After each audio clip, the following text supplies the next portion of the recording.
திருச்செந்தூர் ஆண்டவனே வேல் முருகா, தினம் உனக்கு நன்றி சொல்வோம் மால் மருகா.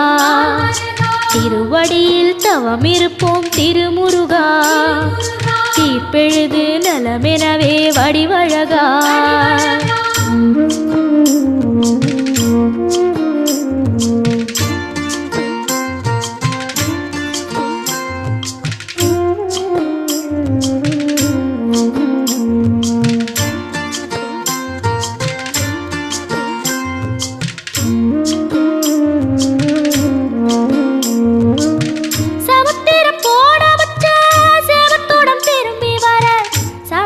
சாமி